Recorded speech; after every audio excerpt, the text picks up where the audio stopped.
Quelle est la nature de l'Église? Qui est le fondateur de l'Église? Voilà ce que nous devons voir et réfléchir. Le Christ demande aux apôtres, pour vous, qui suis-je? Alors chacun dit, c'est Noé, c'est les prophètes, c'est ceci, c'est cela. Et puis Pierre dit, non, tu es Jésus, le Christ, le Fils du Dieu vivant. Et c'est cette pierre-là qui est battue l'Église. Non sur le tombeau de Pierre, non, mais sur la foi de Pierre, sur ces paroles de Pierre, tu es le Christ, le Fils du Dieu vivant. Et de là est partie l'Église. L'Église prend naissance le jour où le Christ dit à Pierre, tu es cette pierre et je bâtirai mon Église. Et l'Église s'ouvre au monde. Les premiers chrétiens ont été les Juifs, qui se sont convertis au christianisme, qui ont suivi Jésus. Ils étaient 12 apôtres au départ, il y a eu 72 disciples, il y a eu beaucoup d'autres personnes qui ont suivi le Christ.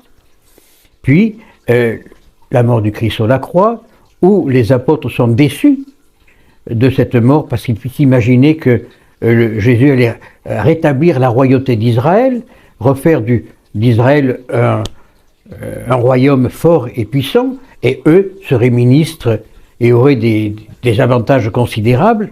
Puis non. Jésus est arrêté, crucifié, maltraité, vu comme un renégat, crucifié comme on fait aux criminels. Ils sont tristes. Chacun va de son côté. Jean et Pierre restent à Jérusalem et vont après pour voir où on a mis Jésus et on ne le trouve pas, il est ressuscité. Sur la route d'Emmaüs, 2 de ses disciples rentrent chez eux un petit peu contrariés de ce qui s'est passé à Jérusalem et un homme s'approche d'eux et leur demande « Mais pourquoi vous êtes tristes ? Comment ? Tu viens de Jérusalem, je ne sais pas ce qui s'est passé. On a tué Rabbi, on a tué le maître. » Ah bon, mais qui est le maître ? Et il commence à leur parler, à travers l'Ancien Testament, des prédictions de l'Ancien Testament que Dieu avait choisi quelqu'un et qui allait naître fils de Dieu et nous donner la vie. Il s'arrête pour manger, parce qu'il fait nuit. C'est les disciples d'Emmaüs, ils s'arrêtent sur la route. Je simplifie un peu pour qu'on puisse comprendre. Ces 2 disciples disent à ce monsieur, qui ne connaissait pas, qui n'aurait pas reconnu, il fait nuit, reste avec nous à l'auberge. Ce monsieur dit d'accord. Et puis il s'assoit pour manger, et là, ils reconnaissent que c'est Jésus à la fraction du pain. Les 2 disciples rentrent en courant à Jérusalem, ils sont à quelques kilomètres, et là, ils disent aux disciples, nous avons vu le Seigneur. Et les disciples disent, mais nous aussi, il est venu, les portes étaient fermées, il est venu et il nous a annoncé qu'il était ressuscité et qu'il nous envoyait en mission pour annoncer le royaume de Dieu. Mais là, il manquait un apôtre.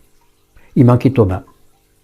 Et quand Thomas arrive, il dit, on a vu le Sauveur, il est ressuscité. Thomas dit, mais vous êtes fous, il est mort, on ne peut pas raconter qu'il est ressuscité. Comment fait-il sortir du tombeau? La grosse pierre, etc., etc.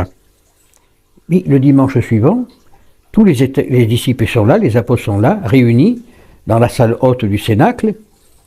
Thomas est là, et Jésus apparaît, il a dit, la paix soit avec vous. Et il dit à Thomas, mets ton doigt dans la place de mes clous, ta main dans mon côté, ne sois plus incrédule et croyant.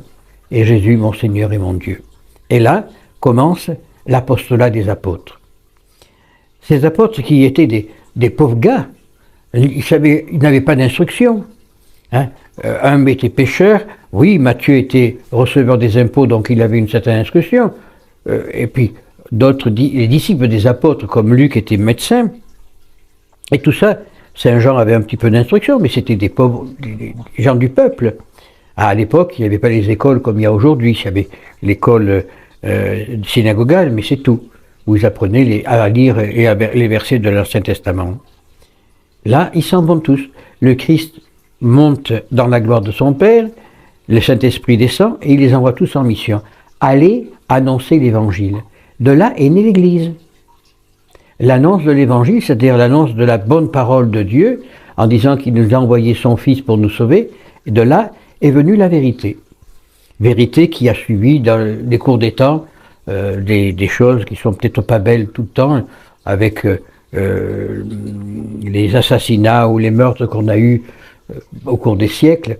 Mais tout ça, c'est dans un but d'annoncer l'Évangile.